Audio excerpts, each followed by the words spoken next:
So how's it, hey? All right, Raymond, happy? Thanks, Executive producer's happy. I'm happy. I'm we happy. have an absolute legend icon in the building. Welcome to the show. Thank you very much. Fresh. Fan of the show. I Thanks, watch. man. Thanks, man. I really appreciate it. And I In watch. fact, I listen more than I watch because I'm always on the road. So I was gonna say, yeah, and we'll get to that now because I was watching your show. yeah. And I'm like, man, that looks super cool. Congratulations. Thank you very What a much. weekend. This looks like it's action, it's energy. Tell us a bit more, man. You know what? I was dragged there kicking and screaming. Okay. So John Savage from Podcast Network Yep. sent me a proposal February last year. And I had a corporate job at the time. And I was miserable in the corporate job. But, you know, it gets... 9 to 5, pay the bills. You pay the bills, but, you know, your soul dies every single day you're going there. Sure. Luckily, I was doing community upliftment stuff. Okay. And I've been passionate about that. Yeah, of course. I mean, my career has been built on building others. That's right. You know what I mean? So it was, you know, I didn't feel like I was too much like a fish out of water. Okay. Yeah, John sent the proposal. You know that John diligently, almost every 3 to 6 weeks, called my office. Has he decided yet? Has he decided yet? Wow. I'd see his call and I was like, flip. I must answer John's call. A year later, I was like, John, I'm ready. The problem with me, though, is I am so... If I decide now that, for instance, I'm buying a car, I get it literally on the spot. Got you. So I was like, okay, we're doing a podcast. We wanted to shoot a pilot. Okay, we're shooting a pilot next week. We shot the pilot. I was like, no, I want this on YouTube tomorrow. So... But it looks great, man. Thank you very much, man. People tell me they enjoy the podcast. I tell them I have a YouTube show that we happen to podcast. Because for me, it's not just a podcast. So it's more just my little fetish of, you know, TV my way. Sure. Yeah. As someone who's done the hard yards, you were telling me about your campus radio experience Yes. back in the day. Yes, sir. Now in this new space where YouTube is king Mm-hmm. and podcasting is definitely on the rise, Yeah. how do you feel you fit into this new space? Because you've always been a guy who's adapted with the times. You know what? Because I'm about using my voice to affect change. It doesn't matter where the voice is. Okay. And in fact, it's bigger than radio or YouTube or anything else that I do. I'm always about how can I help the next person become a better version of themselves or a better version of themselves. What can I do to make a certain community better off? Mm-hmm. What can I do to help someone think differently or change the way they view themselves even or view the world? I've always been that guy. Sure. From childhood almost. So radio, I just in retrospect realized that it was just a platform.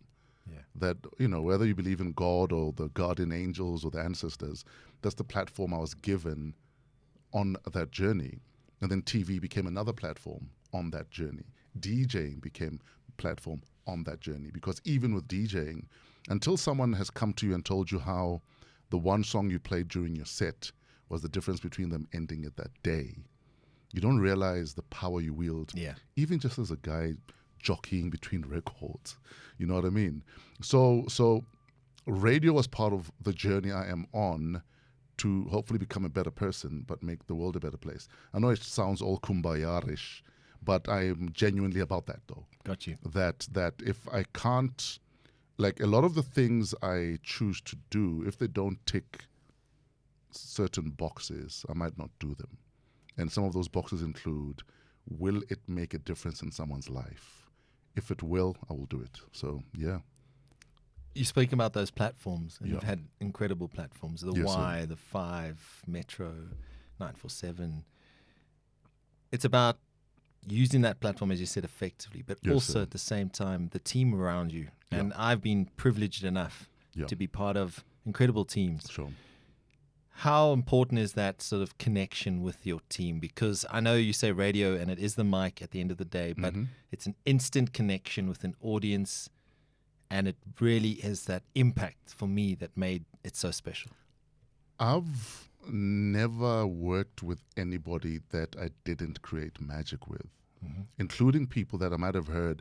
For instance, I'll tell you how the 5FM team was built. 5FM called me, are you keen to join us? In fact, I made a joke when I was at the SABC. I'd met Ernest Pillay in the foyer. He worked at 2000 at the time. That's right. And I stopped at the window at 5 to greet Gareth. Okay. Because my wife was working at SAFM. Yes, so I was going upstairs to, so I told Ernest Pillay, listen, I think I'm keen to come into this big, horrible building. Who doesn't want to work in a bomb-proof building? Anyway, so I think a year or two later, eventually the move happened at 5. And the way I built that team was I'd heard Catherine on the John Gilman show. When Gilman was on Breakfast. That's right, yeah. I'd heard Catherine, I think they were doing a walk to KZN at the time. And I think she'd just given birth. I think she was breastfeeding. I can't remember. But I fell in love with Catherine at that time. Okay. And she never left my mind. So in my mind, it was, if ever I work at 5, I want to work with that woman. Yeah. So that's how that team was built. But I've never worked with a team that I feel can't work, because I strongly believe as long as you give people enough rope to be themselves, don't have them on a tether, don't make them feel like they must pussyfoot around you, don't make them feel like your ego's so fragile. If you put their mic on, they might take your thunder away. If you put all the ego behind you, then you're inviting magic to happen in the room. Yeah. Because nobody feels like, oh, Flip, I can't say this, it might upset him. You know what I mean? Yeah, no, you don't want eggshells. You don't want eggshells, and you don't want people not giving you 100%. Yeah. And that's why I am never afraid of letting people shine when I work with them. Because I understand exactly what I bring. And none of them will bring what I bring. And I fully get that. Hence, I am comfortable in letting them bring everything that they can, so that at the end of the day, the audience are on some, I wish I was part of that team. Yeah. They're so at ease with one another. At least if not on the team, I'm glad I'm a fly on the wall. And a lot of radio show hosts, I feel, get it wrong, in that they make it so much about themselves that they forget to allow everyone else to shine, because when you shine, we all shine. Exactly. The whole show starts, we're pumping because we're all feeling like, I want to be here. Yeah. I want to go to work, because I'm not working with someone that's going to dim my bass because he wants his voice to be the big voice. So I've always worked with kick-ass teams. And I guess the downside to some of the teams I've worked with is, because I want to work with people that want to be better than me, often they move on to do other things, which obviously means we've built and then they move on. And I don't have a problem with that. I'd rather build someone to be the best broadcaster they could possibly be and move on than keep someone who 5 years later says, why am I still here? Yeah. What's next for me? So, yeah, I want people who want to be better than me to work with me. Otherwise, I don't want to work with you, because, like, why are you here? Exactly. You need to push me. And one of the reasons I've been in the industry as long as I have been is because I'm not afraid to mentor younger talent. Yeah. Because the younger talent has the fire. The younger talent reminds you who you used to be and forces you to pull thumb and to deliver. Yeah. So minus the younger talent and the yapping little poodle, if you may, you become complacent. Yeah. And before you know it, it's over. You always had a commanding presence. I remember when 5 announced you were coming. Yeah.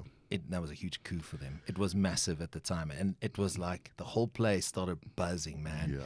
And I remember you walking in and it was like, there's the present. And it was like, oh my God, that's fresh. It was like, just like everything just lifted another level. It was such an exciting time, man. It was an incredible time. It was a nightmare for me, though. I'll explain. Because there was no social media at the time. Yeah. The only social media... Going back here. Hey? Yeah. Wow. The only social media we really had was Biz Community.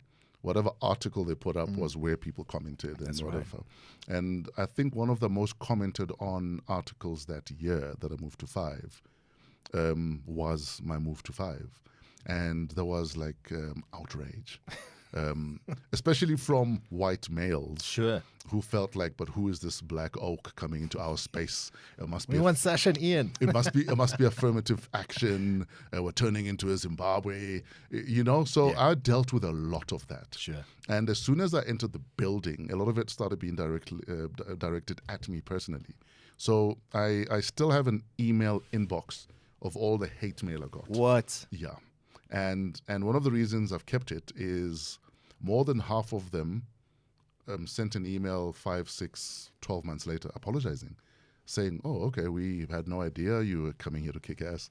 We thought you were just an affirmative action appointee or whatever it is people thought. Yeah. So because of the drama that came with that move, I finished my contract at Y in March.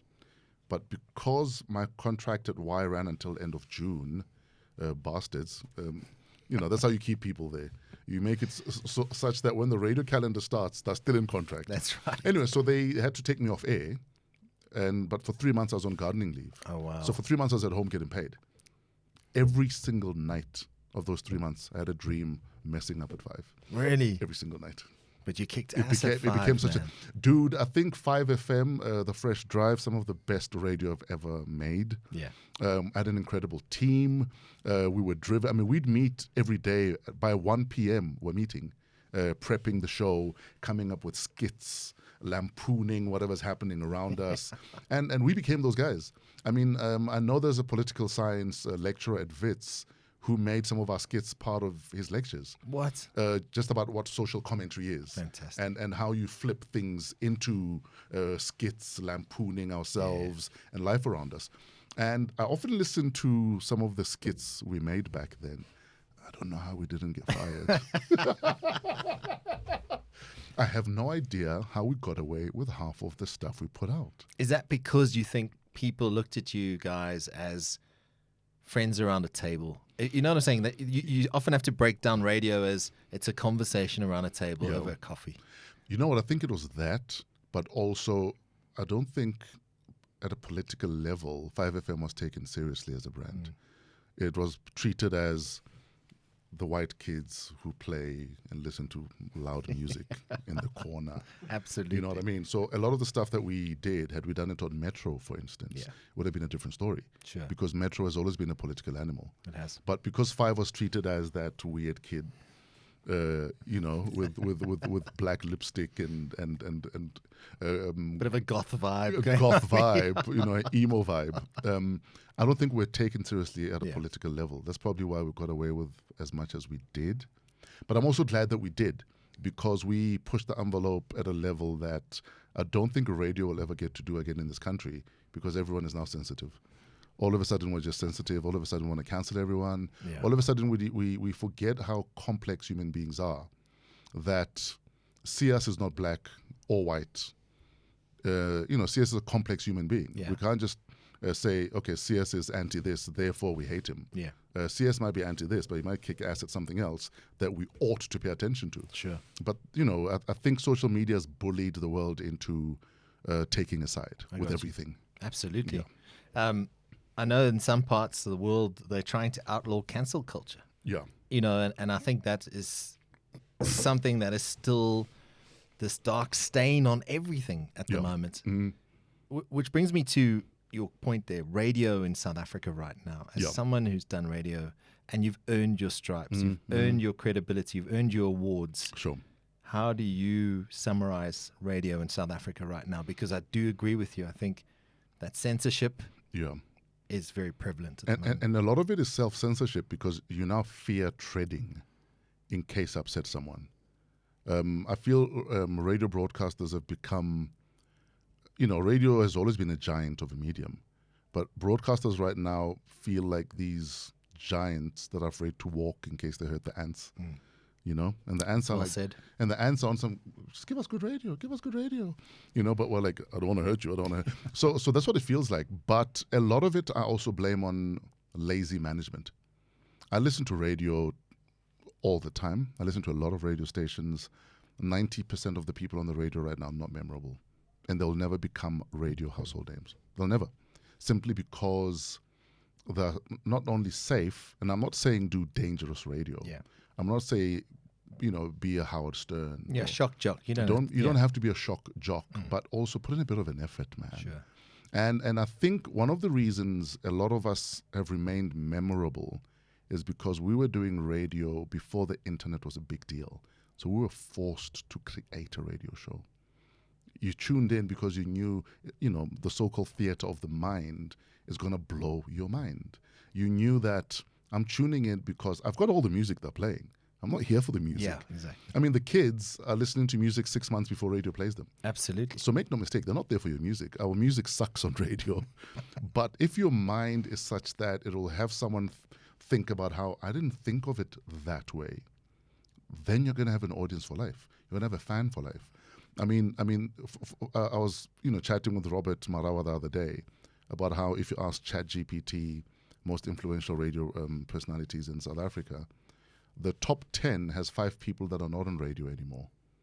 And it includes myself, Gareth Cliff, Redi Tlabi, John Robbie. I can't remember who else. Every time you ask it that question, It's amazing. at least 5 of us in the top 10 that haven't been broadcasting for years. I've been off radio for, 2 years now? Yeah. 3 years. I won 2 radio awards while I was off radio because we understand why you must be impactful and memorable on the radio. Don't waste people's time. Like, why am I listening to you play a song, come on, because you want to hear your voice, and then play another song? And I'm from the school of radio that says, if what you're about to say when you put on the mic is not better than the next song, play the next song. Absolutely. So I think people have stopped being creative, and managers have continued what they've always done. Radio was great 15 years ago, not because management was great, but we understood why we had to make great radio. Yeah. But because now people are getting away with murder, we're realizing how bad radio management is. I mean, I listen to radio all the time, and I'm like, why are they not listening to you? Yeah. Why are they not listening to your Snoop tape? I mean, the only radio manager I think ever got it right at a programming level was probably Grant Nash. Okay. Because I've worked probably under 5 different program directors. Grant Nash every single week calls the team and we listen back to the show. And he doesn't do it because he wants to show us he's the boss. Yeah. He does it because he's so passionate about radio. He wants you to do it right. And Grant Nash is that manager that doesn't, wrap you over the knuckles. He shows you another way you could have done it. That's right. So that you realize that, I need to think a bit wider. Or, yes, I could have done it that way. And I think that's why, Grant not working at any radio station right now is a big loss for radio. Absolutely. But I'm glad he's doing a lot of consulting. Yeah. Because he's an incredible radio mind. He's student of the game sort of thing. Yeah, absolutely. So I think radio management is lacking, and that is why we're not creating household names like we did 10, 15, 20 years ago. Yeah. Yeah. I'm hearing a ton of voices. None of them are memorable. I don't want to come back. Yeah, I was going to ask you, do you miss it? Back. I don't. I miss the impact that radio affords you to be able to make. One thing I realized, though, the minute I wasn't on radio, was how much of my time it took up. Yeah. Because when you're on radio, your mind is on 24/7. You're thinking about tomorrow's show. You're thinking, flip, next week. That can work. Next week is June 16. What are we doing? Yeah. The following week is this. What are we doing then? So you're literally thinking prep 24/7. People think radio is you are there for 3 hours, but if we listen to the time you spoke, it's probably like 15 minutes of talk. Exactly. Your mind is on 24/7. And that's what radio does to you. I don't miss that. I think getting back to what you were saying about radio and the impact, for me, what I always found was that I loved it when people said I was late for an appointment because I had to sit in my car and listen to the end of a link to find out what Fresh or Gareth was saying. Yeah. And people, I think, to a large extent, take that for granted these days. Yeah. And that doesn't maybe happen in radio. There are, I must be honest, I still think there are 1 or 2 people out there that are making good radio at the moment. And I think someone like Anele is doing amazing things. But what radio, in my opinion, has become is a commercial advertising machine. And there are brands that are doing it very well, but they also reduce the talk time, and it's all about the music, the competitions, and the exposure. You know what? Because radio, unfortunately, is a business and a science, you have to find where the two intersect so that you don't take too much away, from the listener. But I'm all for take talk time away if that's what you need to do, but as long as it forces your radio talent to use that time either way. Yeah. People have become so lazy that they don't understand how powerful a 1 minute link can be. Yeah. They don't understand how powerful throwing forward to something in an hour and delivering on that promise is. That's right. And people live for those moments. People live for those moments that they know that, every time I pass this Shell garage, I know that I'm going to hear, phone calls. That's right. I mean, Gareth Cliff took a very simple thing, taking 3 or 4 phone calls, turned into a massive feature. Yeah, that's right. With a theme song. Absolutely. But for instance, when I was driving my kids to school, I knew that if Leanne singing phone calls, we're taking phone calls. If by the time she's singing that, I haven't passed a certain bridge, my kids are late. Exactly. You know what I mean? So intentional benchmarking, and like I said, promising people something in a link and delivering, giving it to them, thinking out the box, giving people another perspective. I mean, a lot of people I know personally didn't like Gareth, but they tuned in. Absolutely. Because he challenged the way you viewed the world. He challenged the way you viewed things around you. So I think radio is missing a lot of that right now. Yeah. Is podcasting in this time now where we are taking that space, in your opinion? Or do you think, look, Gareth and them have been doing it for a couple of years now with Tiff Central. Yeah. You've just started. I'm dipping my toes into it. Yeah. Dude, you're ankle deep. We're still learning to walk there. Yeah. Is that potentially, in the South African context, a gap to be filled, or do you think so? Unfortunately, or fortunately for radio, I don't think radio is in trouble by any stretch of the imagination.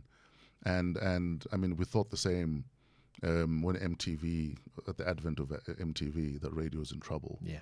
The iPod, radio is in trouble. Radio is immediate, and your average human being just wants to get into their car, flip a switch, and there's their favorite radio station. So I think podcasting will never fill that gap.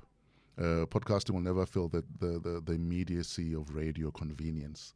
But podcasting definitely has a place in society, because now you're talking to only the people that understand what you're about. So, for instance, every radio manager I've worked under will tell you that I never gave a damn about the numbers or how many people are listening. We'd be told, oh, the show numbers grew. Rah. And I always tell them, I actually don't care. Am I doing enough to get you the audience you need? That's all I want to know. Yeah. Because they're your boss, right? Exactly. Yeah. And them being my boss aside, my brand of radio will never change for any manager. So this is what I bring. Does it work for you? If it works for you, rah, we're all happy. Exactly. So I've always been that guy in terms of my radio, that my brand of radio will never change, whether I'm at. That's why a lot of people thought me moving from YFM to 5FM would be a difficult transition. But the only thing that changed was the music. That's right. Everything else was the exact same guy that you heard on YFM. The laugh. That's too. Because people were like, have you heard Fresh's laugh? This guy's amazing. It's wild how something as simple as how you laugh is the difference for someone sitting in traffic. That's very true. It's the wildest thing. But again, those are some of the things we take for granted as broadcasters. That something as simple as that is, again, the difference between whether my day is going to end really crappy or whether you're going to lift me up a bit because I've had a crappy day already. Exactly. So yeah, what was the question again? No, I was just saying that sort of space with podcasting now, and I agree with you that it dovetails in a way. Yeah, it dovetails in a way, but yeah, so like I was saying, so podcasting is, I'm a Sias fan, and I love the way Sias thinks and his take on things. And I know that I've seen a Robert interview on another channel, but because it's Sias, I'm going to watch this Robert interview because I know I'm going to get out of it what I didn't from another interview. Yeah. Podcasting allows that. allows you to have your niche market that you cater to. But obviously, with most good podcasts, you bring your friends along. You do. That, have you heard Sias's latest interview? You know, people tune in. They're like, oh, I like the Sias guy. What else has he done? Yeah. And then they go back and listen to that.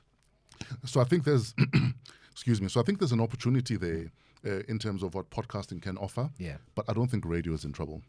And as long as data costs are what they are, radio will be safe for a very long time. And you have a captive audience with Absolutely. our dreadful highways. Absolutely. Absolutely.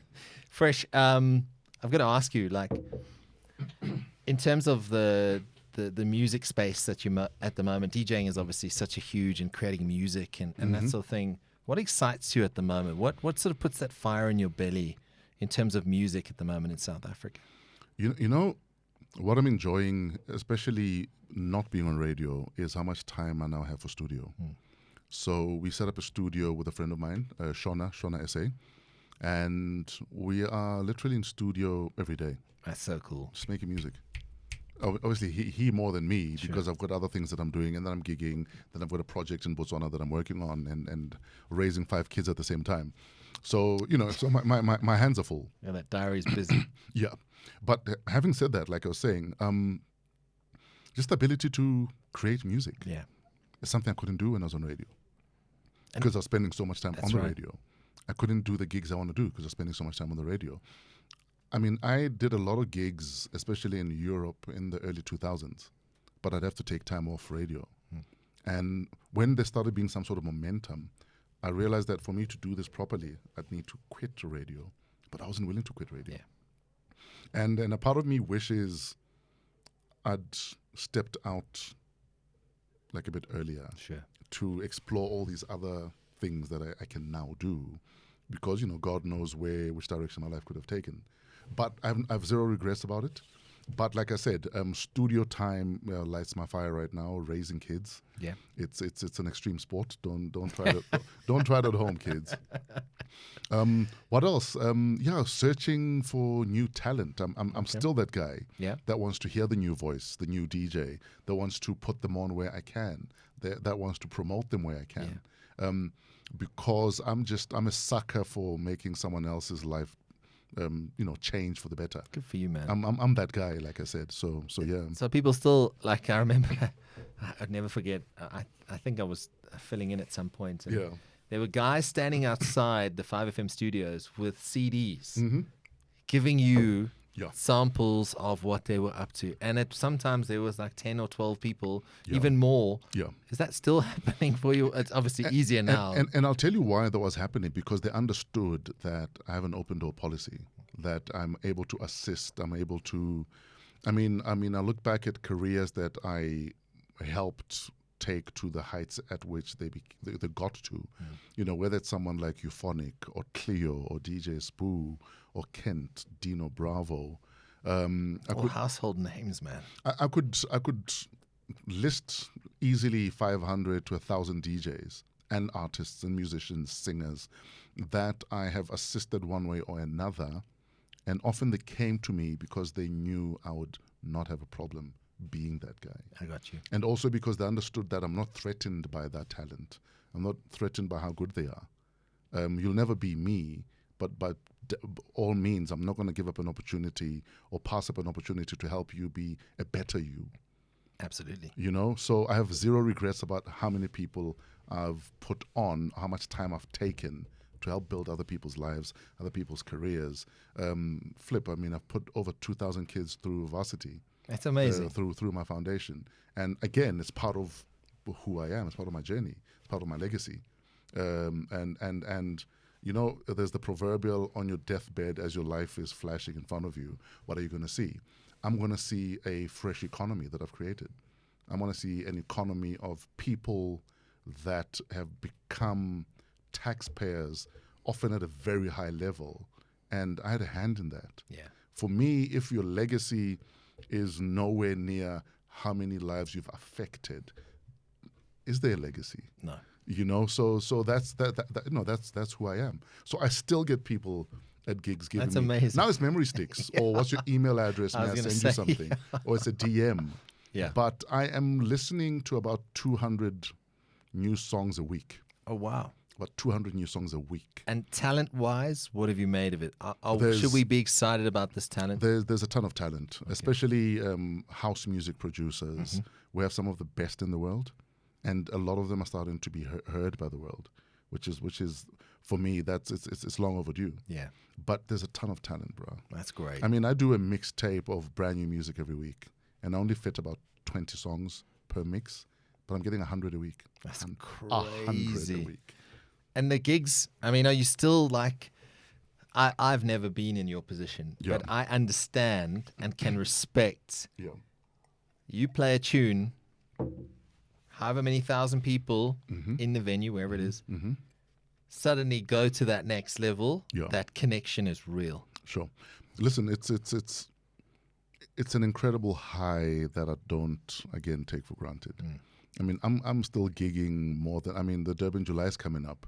At the Durban July, Oh, it's crazy. at the Durban July alone, on race day, I've got 4 gigs. Just on race day, I'm doing 4 marquees, and it's because I love what I do. Yeah. I mean, and I always say, be careful what you prevent your kids from doing, because often you're killing a dream in its infancy.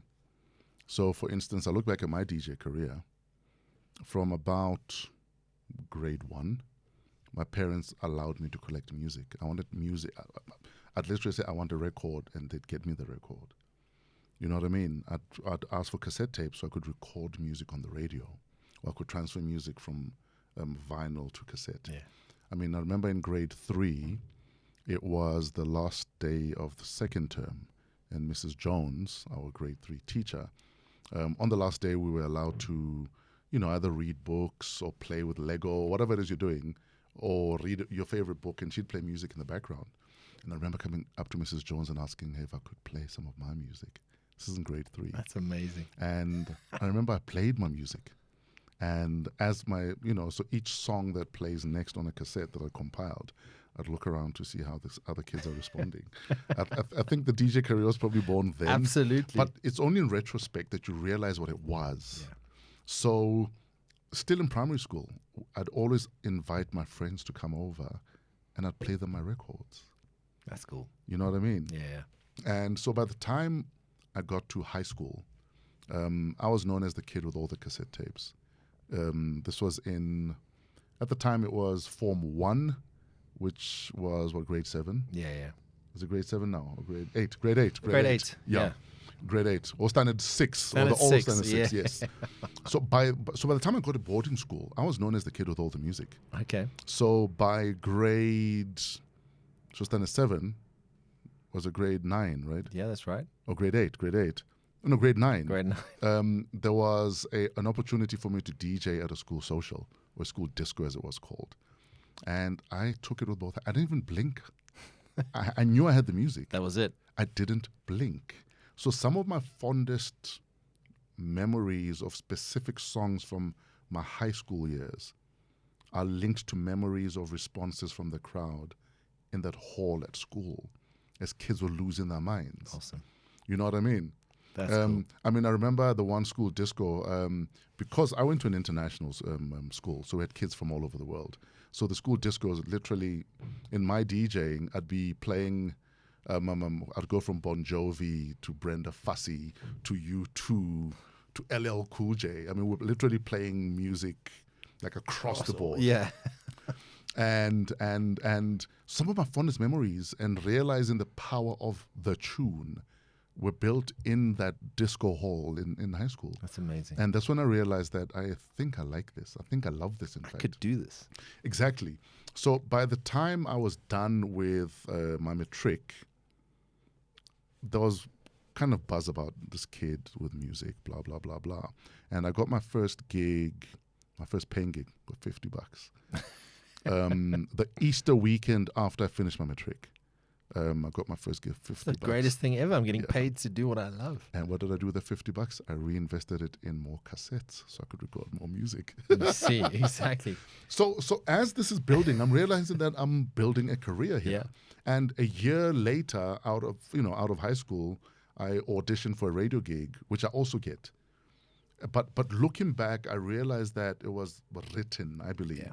that this is what I will do one Your day. destiny. I did an under 18s party about 4 years ago. And a kid, I call him a kid because we were kids at the time, a kid I was in high school with was dropping off his under 18 kid. Wow. And we laughed about the fact that they thought it was just a hobby for me. And he's talking about how it's wild that you made me dance in high school. And now my kid is your biggest fan coming to That's cool. to the social you're playing at. That's cool. And that's how far you can take it with anything. If you put enough of your passion and time and sweat, tears and everything else behind it. And that's what I've done. Yeah. And that's where the Fresh brand was pretty much born. Absolutely. I mean, the Fresh name was born in primary school. Really? As a nickname. Okay. But by the time I was done with primary school, even the teachers were calling me Fresh. Okay. So when the DJing started, it was, I had a name already. So it just went with that name. So yeah. But the impact of what we do is, I mean, I often tell a story about, a girl I met at Cresta Shopping Mall a year after I dropped Fresh House Flavor 4. So this was in 2001. And she saw me, she broke down and cried and told me how Fresh House Flavor 4 carried her through her rehab. Wow. That she listened to that album the whole day, every day. That's amazing. And that she doesn't know how far she would have gone in her rehab if she didn't have that music. Don't get in the more real than background. that. Exactly. I'll give you another example. I did a gig in Pretoria at 012, a place called 012 Lifestyle. I think it was November. And on the Monday, I got an email from a guy saying, because of a song that I played and the euphoria in the room, and how everyone was just having a good time, that night was when he was going to kill himself. No. Because of that one song. He decided that, you know what, maybe Life's worth living. life's just one more day. Let me just put in one more day. So that's the impact you can have, and that's the impact you do have. Yeah. But often, again, we piss all over it. We take it for granted. We don't show up on time for work. We don't prep, and we don't take it seriously. For some people, this is just a popularity contest. Yeah. For me, I want to change lives. And I've done that for 30 years, 31 years, and I'm not going to stop. So, yeah. That's interesting because I think there's also a lot of broadcasters who are influencers who people assume will naturally be broadcasters. I maintain broadcasters are born, and it's a talent that you have that comes from within. Yeah. You don't have to be that eccentric person. Sure. A lot of broadcasters are introverts. Yes. But And law school dropouts. Yeah. There's a few. Yeah. I know a few. Yeah, I'm one of them. But when they get behind a mic or in front of a camera, Yeah. magic happens. Yes. And they just feel that's their space. Yes, absolutely. Does that apply to you too in terms of, did you just sort of, I mean, I know you've told me now from primary school, but when you first got behind that Shure mic USA campus radio station, did you just feel like this is it? I belong here? The weirdest thing is I am an introvert. And if I could do all of this anonymously, I'd prefer that over the spotlight. I feel the same way. If people didn't know who the hell I was, I'd be fine with that. Yeah. As long as I still have the same impact because of what they hear, then I'm happy. I'm more than happy to be anonymous, bro. As long as the impact happens. And even just before the mic, before getting behind the mic, I remember grade 10, best friend of mine relocated to Norway. We were 15 at the time, and I remember we promised each other, because they were relocating for good. And it was probably one of my first heartbreaks, boy of mine leaving the country. Yeah. And we promised that we're going to send each other music every couple of months. So he'll send me some of the, new pop stuff from Europe, and I'll send him some of the new local stuff, whether it's Brenda Fassie, Stimela, etc. Yeah. But we did it by way of radio shows. Wow. So we were literally creating little radio shows of the brand. So I'd tell him, this is the brand new whatever, and we put that on tape. Amazing. So I was already making demos when I was 15. You were ahead of the game, man. I was ahead of the game. And again, it's in looking back that you realize that the path you're on is directly linked to most things that you did. Yeah. But again, we never see life like that. That's why I'm hardly ever surprised at the people that make it in this industry, especially people that I met when we were kids. It's never a surprise that they make it or that we intersect at a certain place because we were on that journey all the time, whether intentionally or not. But we made it to the point we got to because of all the things we did before. Yeah. Now, imagine if we encouraged our kids to do that, to be intentional about everything from childhood and not say, no, don't do that, that's for girls, or don't do that, that's for boys, or don't do that because we don't do that in our culture. Can you imagine if we cultivated every dream every kid had from childhood? How much happier adults would we have? Or how many more happier adults would have if we did that? Knowing what we know based on where we are in our lives. Infinite. Anywhere that you are in your life right now is where it's exactly where you're meant to be. Yeah. Based on everything you've done. It's hard to accept that though at times. And I'm particularly one of those people that I'm constantly striving to be better all the time. And it's a blessing and a curse, and I'm sure the same applies. But you mentioned that in South Africa right now, we have so many different challenges, and we have had for many years now. Yeah. And that impact you spoke of and how you change a person's mood or something like that, what do you make of South Africa at the moment? Because as someone who prides himself on being the guy to lift people, there's almost an added responsibility during these dark times. You know what? First things first, I don't think... I need to be careful how I phrase this. There are a lot of doomsayers out there that have almost thrown the country in the dustbin already. And I think South Africans and Africans generally are very resilient and have always made a plan, with or without a government, with or without great leadership. And that the village often finds a way of thriving, with or without a great chief or a leader or a king.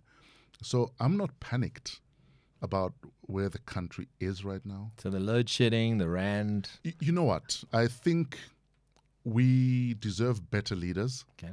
But then again, you get the leaders that you deserve because those are the people that you entrusted with your vote. And despite the fact that maybe they failed to deliver the first time, you give them another chance. It's almost like a battered partner syndrome, that they'll change or they'll do better. And, sadly in politics, what the politician shows you of themselves the first time is exactly who they are. But we don't learn. We don't learn. But having said that, though, I think South Africans are very resilient and will get past it. I was in Nigeria for the first time in 2000. And you'd be lucky to get power for 4 hours in a day. 4 hours in a day. You'd be lucky to get power. They've gone on to become the biggest economy on the continent. Yeah, they've passed us. Because of their resilience. Yeah. And Nigerians and West Africans by their nature are very, I think they're the extreme side of go-getters. There's no country you go to in the world where you won't find a Nigerian community. Yeah. And I'm not talking about guys that are there to do bad things, or educated people, academics, university professors. Any country in the world, you'll find highly educated Nigerians making a plan. Yeah. Likewise with Zimbabweans. There's a ton of Zimbabweans literally all over the world that as soon as Mugabe started what he was doing and they felt that I need to get out of here, they went. Any country you go to, you'll find highly educated, highly productive Zimbabweans out there, making a difference. Yeah. And, sadly, the only thing that will change Zim is if they decide we've had enough, we're coming home, and we're going to be the difference. That's right. Until that happens, nothing is going to change.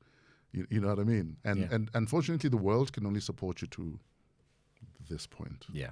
What are you doing past this point?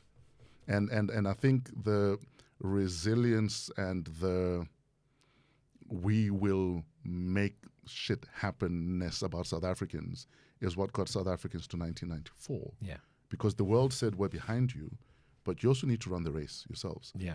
And so I think based on that muscle memory of where we come from, this shouldn't be a big deal. We can get through this. But we also need to know when to say enough is enough. We deserve better. Yeah. And again, it doesn't have to be. The latest revolutions are not even about spilling blood and causing mayhem. Latest revolutions are about collectively saying we've had enough, dude.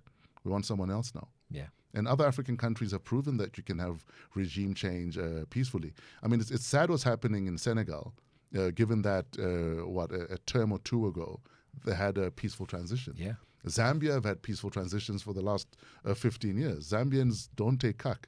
Yeah. If they feel a president is not delivering, they vote in the next guy. You gotta go. Exactly. And I think when we get to the point where we're comfortable in the uncomfortable change, then we'll fly as a country. Right now, I feel like we are, again, afraid of what we don't know. So we'd rather stick with what we do know, whether it's mediocre or not. And the levels at which we will fly as a country is directly linked to how much mediocrity we tolerate or not. Yeah. And right now we're tolerating a lot of mediocrity. Too much. We're tolerating a lot of people doing just enough to keep the job, just enough to pass the course. That's right. Just enough to keep your job. Levels of excellence are not what they ought to be. And I don't know how we change that in people. I don't know how we instill that in kids and in adults, that you need to want to be the best to be the best. Absolutely. Nobody's the best by mistake. No.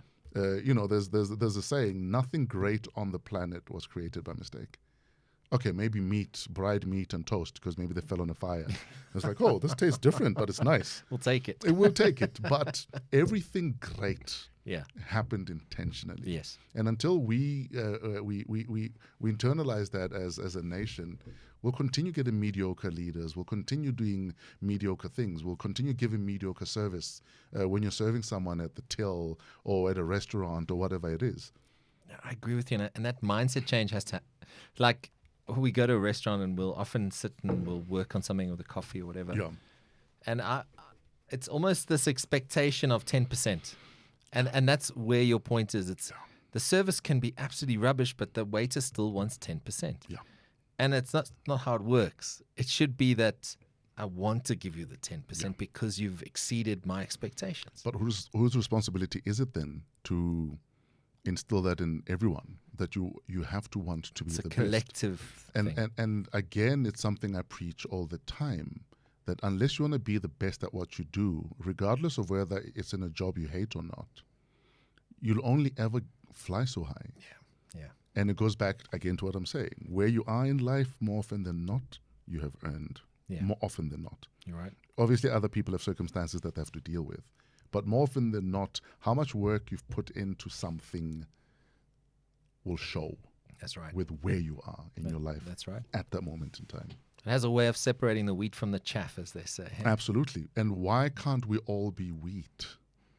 Why can't we all be wheat? And we can all be. be. Exactly. And we can be. Yeah. But again, even like, for instance, with our current education system, where we are almost, education has become those that can remember and regurgitate better than others.